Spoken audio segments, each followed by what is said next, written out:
Hello friends, welcome back. അപ്പോൾ ഇന്ന് ഞാൻ വന്നെങ്കിൽ സാമ്പാർ റൈസിൻ്റെ വീഡിയോ ആയിട്ടാണ് വന്നിരിക്കുന്നത്. 1 പോട്ട് റെസിപ്പി. അതുപോലെ നിങ്ങൾ ടേസ്റ്റ് ചെയ്തിട്ടില്ലെങ്കിൽ ടേസ്റ്റ് ചെയ്യാൻ പറ്റിയ റെസിപ്പിയാണ് കേട്ടോ. തീർച്ചയായും ട്രൈ ചെയ്ത് നോക്കണേ.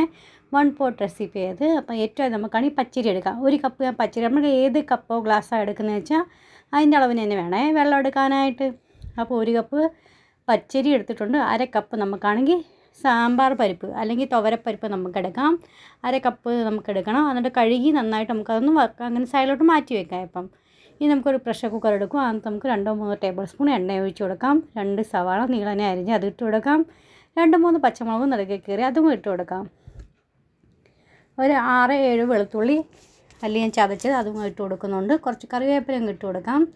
ഇതെല്ലാം ഇട്ടിട്ട് നമുക്ക് നന്നായിട്ടൊന്ന് വഴറ്റിയെടുക്കാം. ഇനി നമുക്കാണെങ്കിൽ 2 തക്കാളി ചെറുതായി ചോപ്പ് ചെയ്ത് അതും കൂടെ അതിനകത്തോട്ടൊന്ന് ആഡ് ചെയ്ത് കൊടുക്കണം.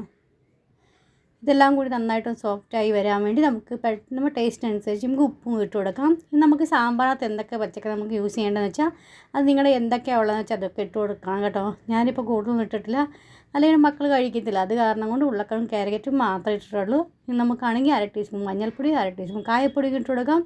1 ടീസ്പൂൺ സാമ്പാർ മസാലയും ഇട്ട് കൊടുക്കാം. ഇതെല്ലാം ഇട്ട് നമുക്ക് നന്നായിട്ടൊന്ന് മിക്സ് ചെയ്ത് കൊടുക്കാം. നിങ്ങൾക്ക് അധികം എരിവ് കഴിക്കാൻ താല്പര്യമുണ്ടെങ്കിൽ 1 ടീസ്പൂൺ നമുക്ക് മുളക് പൊടിയും ഇട്ട് കൊടുക്കാം കേട്ടോ. ഇവിടെ അധികം എരിവ് കഴിക്കുന്ന കാരണം കൊണ്ട് 1 ടീസ്പൂൺ ഞാൻ മുളക് പൊടിയും ഇട്ട് കൊടുത്തിട്ടുണ്ട്. ഇനി നമുക്കാണെങ്കിൽ കുതിർത്തി വെച്ചെങ്കിൽ നമ്മൾ അരിയും പരിപ്പും ഇല്ല, അത് നമുക്ക് അതിനകത്തോട്ട് ആഡ് ചെയ്ത് കൊടുക്കാം. ഇനി നമ്മളാണെങ്കിൽ 1.5 കപ്പ് അരിയും പരിപ്പും കൂടെ നമ്മൾ എടുത്തിട്ടില്ലേ 1.5 കപ്പ്, അപ്പോൾ ആ കപ്പിന് തന്നെ 4.5 കപ്പ് വെള്ളത്തിൻ്റെ ആവശ്യമുണ്ട്. അപ്പോൾ അതും കൂടെ നമുക്ക് അതിനകത്തോട്ട് ആഡ് ചെയ്ത് കൊടുക്കാം. ആദ്യം 2 കപ്പ് ഇതേ വെള്ളം ഞാൻ ഇപ്പോൾ എടുത്ത് വെച്ചിട്ടുണ്ടായിരുന്നു, അളന്ന് അതും ഒഴിച്ച് കൊടുക്കുന്നുണ്ട്. ഇനി 2.5 കപ്പ് വെള്ളം നമുക്ക് ഇനി എക്സ്ട്രാ ഒഴിച്ചു, ടോട്ടൽ 4.5 കപ്പ് വെള്ളമായിട്ടുണ്ട്. ഇനി നമുക്ക് എല്ലാം കിട്ടും നന്നായിട്ടൊന്ന് മിക്സ് ആക്കി കൊടുക്കാം. ഇപ്പോൾ നമ്മൾ ടേസ്റ്റ് ചെയ്ത് നോക്കണേ, ഉപ്പൊക്കെ ഉണ്ടോ ഇല്ലയോ ഇല്ലെങ്കിൽ ഇട്ട് കൊടുക്കണം. പിന്നെ ഒരു 1/4 കപ്പ് വെള്ളത്തിൽ ഞാൻ കുറച്ച് പുളി ഒന്ന് കുതിർത്തി വെച്ചിട്ടുണ്ട്, അതും കൂടെ പിഴിഞ്ഞ് അത് ഇട്ട് കൊടുത്തിട്ടുണ്ട്, ഒഴിച്ച് കൊടുത്തിട്ടുണ്ട്. ആ ടേസ്റ്റിനനുസരിച്ച് ഉപ്പും ഇട്ട് കൊടുക്കാം. ഇനി ഒരു 3-4 വിസിൽ വരുന്നവരെ നമുക്കൊന്ന് വെയിറ്റ് ചെയ്യാം. 4 വിസിൽ വന്നു കഴിയുമ്പോൾ ഗ്യാസിൻ്റെ ഫ്ലെയിം ഓഫ് ചെയ്യാവുന്നേ ഉള്ളൂ.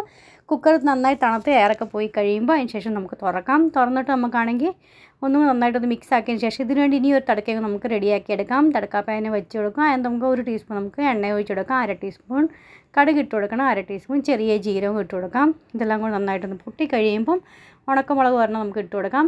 ടോട്ടൽ നമുക്ക് 2 ടീസ്പൂൺ നമുക്കാണെങ്കിൽ സാമ്പാർ മസാലയുടെ ആവശ്യമുണ്ട്. അപ്പോൾ ആദ്യം നമ്മൾ 1 ടീസ്പൂൺ ഇട്ട് കൊടുത്തില്ലേ, ഇനി ഇപ്പോൾ 1.5 ടീസ്പൂൺ ഞാൻ ഇട്ട് കൊടുത്തിട്ടുണ്ട്.